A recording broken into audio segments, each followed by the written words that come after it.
Pemirsa, saat terjadi surplus beras, muncul praktik culas pengoplosan beras. Kementan menemukan 212 merek beras premium yang dioplos dengan beras kualitas rendah dan dijual dengan harga premium. Mengapa praktik curang ini terjadi? Apakah karena lemahnya pengawasan? Untuk membahasnya telah bergabung bersama kami Profesor Tajudin Batacut, pakar teknologi industri pertanian. Selamat malam, Prof. Tajudin. Selamat malam, Mbak Fitri. Apa kabar? Baik, Prof. Prof, Kementan ini menemukan 212 merek beras yang diduga melakukan pengoplosan dan pelanggaran standar mutu. Ini tentunya merugikan masyarakat sebagai konsumen. Menurut Anda, siapa yang harus bertanggung jawab sehingga sampai bisa terjadi praktik curang seperti ini? Baik, pertama kalau mau diselesaikan persoalan ini harus ditelusuri sebabnya ya. Sebabnya adalah karena GKP itu mahal. Biaya produksi juga mahal, sehingga harga yang dihasilkan atau yang terbentuk untuk beras medium itu menjadi mahal. Nah, yang pertama itu harus dihitung ulang ya, harga eceran tertinggi. Nah, dalam konteks tadi pengoplosan, oplos itu kan pencampuran yang menurunkan mutu atau menambahkan senyawa bahan lain yang berakibat pada pengurangan mutu disebut dengan oplosan. Oplosan mencampur yang menurunkan mutu. Ya, kalau mencampur memperbaiki mutu, ya beras campuran atau ditambahkan untuk memperbaiki rasa itu beras lain lagi ya, itu tidak termasuk. Jadi saya kira pelaku semua siapa yang bertanggung jawab semua, mulai dari para pelaku tentunya industri beras, pedagang beras dan seterusnya itu terlibat dalam rantai yang panjang. Nah, pengawasan pemerintah pun saya kira masih kurang ya. Harusnya diawasi dari hulu sampai dengan hilir secara terus-menerus karena itu kan melibatkan kebutuhan masyarakat banyak ya, sehingga harus diawasi dengan ketat. Nah, ini karena baru kejadian secara masif sekarang sebagaimana tadi Pak Menteri mengatakan, maka dari sini ke depan kita lakukan pengawasan, kemudian juga perbaikan ketataniagaan beras secara baik dari hulu sampai hilir.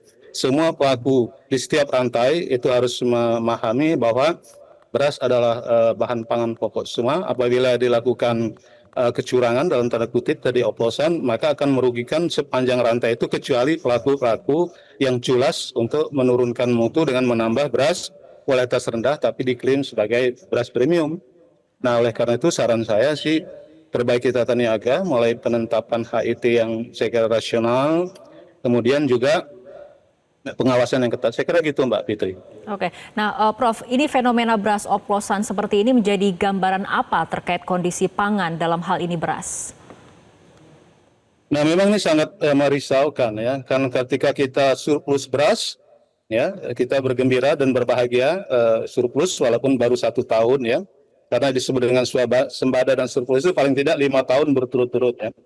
Tetapi ini sangat mengkhawatirkan justru ketika beras kita cukup justru terjadi kecurangan. Nah, itu harus kita telusuri sebabnya apa.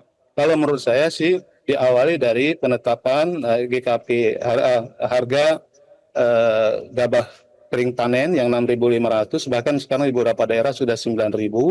Dan itu kalau diolah menjadi beras medium kan harganya harga pokok produksinya itu kira-kira 12 ribuan lah ya. Ada yang sebelah tergantung kadar airnya.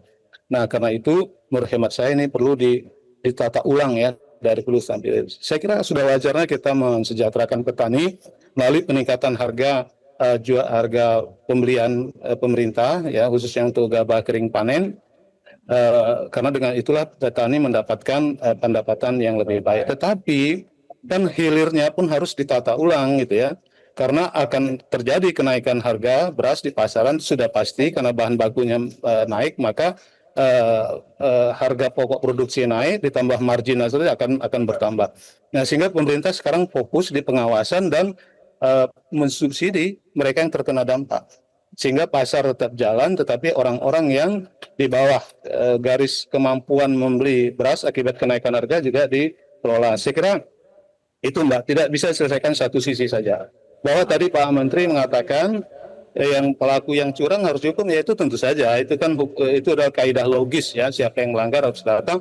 Tapi lebih dari situ harus diperbaiki juga tata niaga beras, termasuk di situ ya mulai dari awal sampai akhir mutu dan harga harus disetarakan. Saya kira Oke. begitu Mbak Fitri. Catatan Anda soal rantai pasok terutama distribusi dalam penjualan beras di tingkat konsumen selama ini seperti apa, Prof? Ya, kalau rantainya kan panjang sekali ya, dari petani, kemudian pedagang pengumpul ya, sampai kemudian beberapa tahap lagi sampai ke pabrik, dari pabrik ke distributor, dan panjang terus ya. Nah, harusnya ini ditata dengan baik ya, sehingga lebih pendek tata niaganya. Keterlibatan Bulog, saya kira sudah saatnya diperbesar ya. Saya menyarankan Bulog itu harus punya volume bisnis pemerintah, mewakili pemerintah setidaknya 20% dari konsumsi. Dan stoknya diperlakukan secara bukan lagi iron stock atau dynamic stock, tapi mobile stock ya. Jadi stok pemerintah yang di tangan Bulog ditaruhnya di pasar sehingga harga itu menjadi harga acuan. Jadi menjadi harga acuan, referensi price juga menjadi price leader gitu ya sehingga kecurangan-kecurangan bisa dikendalikan. Nah, karena itu menurut hemat saya penataan ini harus dengan melibatkan intervensi pemerintah di pasar ya. Selain kebijakan tentu saja Pak Menteri sudah mengeluarkan banyak sekali kebijakan di hulu pupuk segala macam ya, di hilir harga pembelian pemerintah sudah bagus, tetapi juga di pasar itu harus juga diperbaiki dengan melibatkan Bulog secara aktif di pasar ya, bukan menyimpan beras di gudang. Sekarang stok pemerintah itu hampir 4 juta ton, tapi dampaknya terhadap pengendalian harga kan tidak nyata ya. Menunggu dulu operasi pasar. Seharusnya kalau 4 juta ton beras itu ada di pasar dengan harga yang ditetapkan oleh pemerintah, tentu harganya harus rasional ya. Kalau enggak nanti kan subsidi dari pemerintah semakin tinggi, maka harga itu akan stabil. Saya kira begitu Mbak Fitri. Baik, Prof, untuk meningkatkan kewaspadaan dari masyarakat sendiri terkait beras oplosan, seperti apa sebetulnya ciri-ciri beras oplosan yang mungkin bisa dikenali secara kasat mata oleh masyarakat? Ya, secara kasat mata, yang pertama tentu dari warna ya, kemudian dari bau, dari tekstur ya. Jadi kalau kita melihat warna agak berbeda, lebih putih atau tidak putih, tidak merata atau merata ya. Kemudian butirannya tidak seragam. Nah, kemudian kalau dicuci misalnya ada yang mengambang ya, karena kalau non beras yang ditambahkan itu akan dapat dideteksi. Kemudian setelah dimasak bau, mengeluarkan aroma yang tidak sedap dan itu. Tapi kalau yang dicampur tadi yang disebutkan oleh Pak Menteri adalah beras premium, beras medium diklaim sebagai premium, itu mungkin agak sulit ya, kecuali kita harus dengan teliti bahwa kalau banyak menirnya misalnya ada menir di situ, maka itu adalah beras medium karena salah satu syarat beras premium kan menirnya tidak ada, atau saya lupa persis, nanti bisa dilihat di SNI-nya. Dan tidak boleh ada beras berwarna kan. Kalau dia ada yang warna macam-macam, ada hijau, kusam, hitam segala macam, berarti bukan beras premium. Secara fisik kalau membedakan premium dengan medium sangat mudah. Tapi kalau disebut dengan oplosan kan bukan hanya beras dengan beras, bisa juga beras dengan bahan tambahan lain atau bahan lain yang mungkin sulit dibedakan secara kasat mata. Itu ketika dicuci mungkin berat jenisnya biasanya berbeda. Yang satu mengambang, yang satu tenggelam, sudah masak, kemudian teksturnya juga berbeda. Ya, sehingga sering sekali itu tidak sama dengan kebiasaan. Jadi saran saya kepada masyarakat, apabila menanak nasi atau beli beras dicuci ada hal-hal yang berbeda dari kebiasaan, setelah ditanak juga ada aroma atau flavor yang tidak biasanya, kemudian teksturnya tidak seperti biasanya, maka sebaiknya harus waspada. Nah, dalam konteks ini saya kira pemerintah harus membuat tempat-tempat pelaporan tuh ya.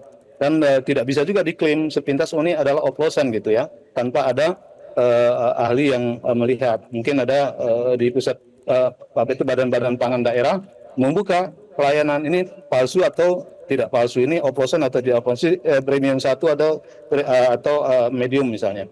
Saya kira seperti itu Mbak Fitri ya, kita harus masyarakat harus waspada karena kalau hanya dicampur premium medium diklaim sebagai premium, tentu dampak kesehatannya tidak nyata ya. Tetapi kalau oplosan dalam arti mencampur dengan bahan lain, maka dampak kesehatannya jauh lebih serius. Saya kira gitu Mbak. Baik, Prof, kita harapkan pemerintah bisa menindak tegas dan menangani kasus beras oplosan ini sehingga kemudian menimbulkan efek jera dan masyarakat juga harus lebih waspada. Terima kasih Prof telah berbincang bersama kami malam hari ini dalam Prime Time News. Jelajahi cara baru mendapatkan informasi. Download Metro TV Extend sekarang.